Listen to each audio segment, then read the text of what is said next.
In this video, I will share with you exactly how I scaled a brand from 0 to 101,000 in 42 days. And first, I will share the results with you, and then I will cover the exact strategy that we used. Let's dive in. First, what you're able to see is when we started, the first orders came in 7th of January, and right now we're 19th of February, and we have made 101,000. And what is important to highlight here is that all of the customers that we get are new to brand. We don't have returning customers, email list, SMS, or anything like that. And this brand is selling in the US. And the category is pretty competitive. But what is important to mention here is that we have a high conversion rate, good AOV, and we are getting a lot of clients every single day. And basically, the only way to achieve that in any niche, in any market, is to first know who is your ideal buyer, what is their pain points, what exactly they're struggling with, and what is their number one frustration. You need to know this information in order for you to be able to create converting ads. Because if your ads are not converting, then you can't scale in any market. So we always start with that. And you definitely need to have a document like this one, which is explaining exactly with what your ideal buyer is struggling. And as soon as you have it and you have converting ads, scaling is actually pretty easy. And as you can see in our account, we use 4 types of campaigns. We use top of the funnel. Here we're sending traffic to the collection page. We have the same campaign, which is using a cost cap, which didn't work well. The third campaign is Advantage Plus. So in this one, we are basically using our best converting ads that we are testing from the first campaign, and we have remarketing. That's it. We don't have it complex. We don't have it with many campaigns. And what is important here is to always A/B test images against videos, because in some accounts, videos are working way better. But in this account specifically, what you're able to see is that our ROI for image ads for the last 7 days, for example, is 2.1. And actually, this is the ROI for videos, excuse me. This is not for images. For images, it's significantly higher, which is why what I'm trying to say is that you have to A/B test both to see what exactly is working better for your account. Don't just rely on one of the formats. Test images, see how well they're performing, and then compare that data to videos. In some examples, the CPM is way different, but in this example, for this client, the reason why images work much better is because our click-through rate on images is significantly higher. It's 3.4%. And when you compare that to the click-through rate that we get on videos, it's 1.3. So there is significant difference. And make sure that you make that kind of analysis to see what works for you best, because just choosing the right format is extremely important to scale your account. And here is exactly how we are testing. Basically, we have a cold campaign that is not using CBO or Advantage Plus. It's using ad set budgets, and we are using broad. So we have one creative, broad targeting, second creative, broad targeting. And then whatever is working, then we can scale that by using lookalike audience, interest targeting, and also upload that converting creative in Advantage Plus campaign. And to show you an example, these are all of our ad sets. And all of these ad sets are in testing. And here what we need to make sure of, our CPA is less than 42 euro. This is our breaking even point. And everything that is above that, we pretty much shut it down after a specific spend. And keep in mind that Facebook is having attribution window. So here is an example. We took this creative down, then Facebook reported sales on it, but we're gonna still keep it down. For example, if the creative spends like $50, $100, and we don't get sales, then we're gonna turn it off. And later, you'll see Facebook to attribute sales. But in our example, what we have seen for this brand is that 90% of customers are buying in the same day. So it doesn't make sense to trust Facebook's attribution. So always, when you open your account, see what is not working, shut it down. If you see Facebook to attribute sales, just keep that set down and focus on the creatives that are working. And what you're able to see here is basically our best converting creative is an image. So it's very important to A/B test images against videos I shared and see what works best for your account. And then basically, the creatives that are performing really well, you take them from your testing campaigns and you launch them in your Advantage Plus. This is what we have done for this account, and this is how our Advantage Plus campaign is way more stable and is getting most of the sales right now. And then when you do that, of course, you have to optimize. You can't just import your creatives, put a big budget, and then leave it. You have to open your campaign and then monitor last 30 days, 14 days, 7 days, and in the last 3 days. See which creatives start to underperform. And the ones that are underperforming, you have to turn them off so your budget can be focused on the better performing creatives. And the idea here is to use bigger budgets and to use proven creatives.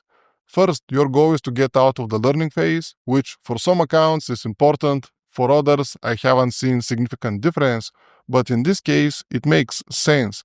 And then always optimize based on your best performers. So if we take a look at this example here, one of our creatives is having $41, like 41 euro CPA.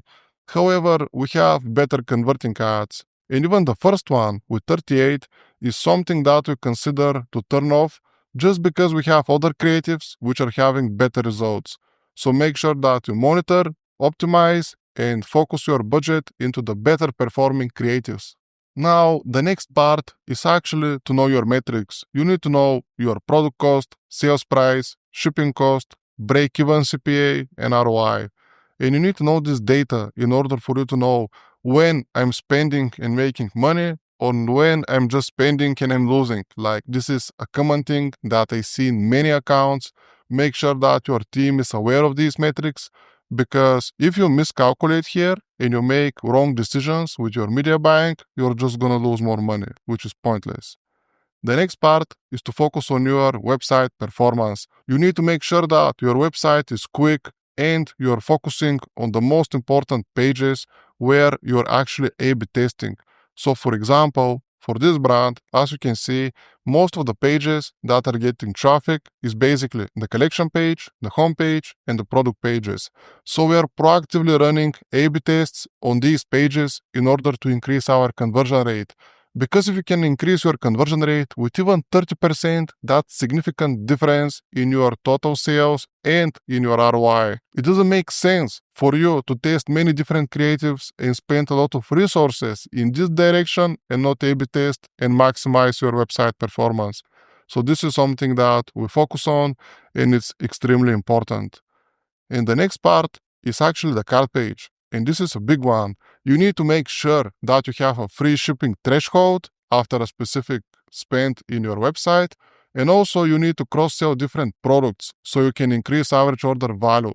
Because the higher your average order value is, the more you can spend to acquire a customer. So this is also very, very important part of the buying process.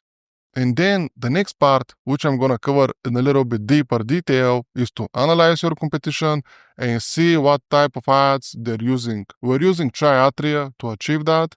And what I like the most about this software is basically the functionality to see images against videos and also to see which are the longest running ads. So you can see exactly which are the best ads for your competitors. And the idea is not to copy paste them. The idea is to see what is working and then adapt it for your product. And you can also monitor different niches. Like, we don't only monitor our brand niche. We monitor the biggest brands in our space, see what type of ads they're using, and see which ones make sense for us, which ones can be relevant for our ideal buyer. And if your agency is not spending time and resources to create your creatives, you have to either do it yourself or you have to find someone else that is doing it, because having converting ads is one of the most important parts for your brand. And as soon as you have that, then you have to track your metrics every single day. You need to track your ad spend, sales, CPA, revenue, average order value, conversion rate, and your ROI. And you need to do that for your ad accounts and for your whole business. You need to see what are your total sales, what is your marketing cost, your product cost, net profit, and so on. And to achieve that, we are using Lifetimely. This is an amazing tool. The reason why is we can also see what is our lifetime value of our customers and how many new customers we get per month. With this brand, we just started in the US, so they don't have, let's say, returning customers or something like that. But what is important here is to see what happens after the first order. Like in this example, our blended CPA was $27 for January, 36 for February, which is way below our target. Like 42 is our breaking even point. And then see what will happen in the upcoming months. How many people are going to come back and buy? What will be our lifetime value for 3 months, 6 months? And be able to see exactly what is going on the back end. Because tracking your metrics like lifetime value, average order, conversion rate is also extremely important. Don't just look at your Facebook ad account ROI. Look at everything else that you can improve. Which brings us to our scaling checklist. First, you need to focus on creating a good offer for your ideal customers. You need to see what can I improve in order to convince more people to buy. Then the next part is to focus on your ad creatives. You need to make sure your ads are converting. Without converting ads, you can't scale. The next part is to monitor your metrics daily, like every single day that your team is working. You need to be aware of what exactly is going on with your account. The next part is to run A/B tests on high traffic pages because you're spending all of this energy to create converting ads, to scale the business, and not A/B testing the pages with the most traffic is just a mistake, so you have to do that. And the next part is you have to think about how can I increase my average order value? How can I make a higher profit per customer? And you do that by having cross sales, by having post-purchase upsells, and so on. And if you have any questions, just post them below the video. If you need help, you can also apply for a free marketing plan. Consider subscribing, and I will see you in the next one.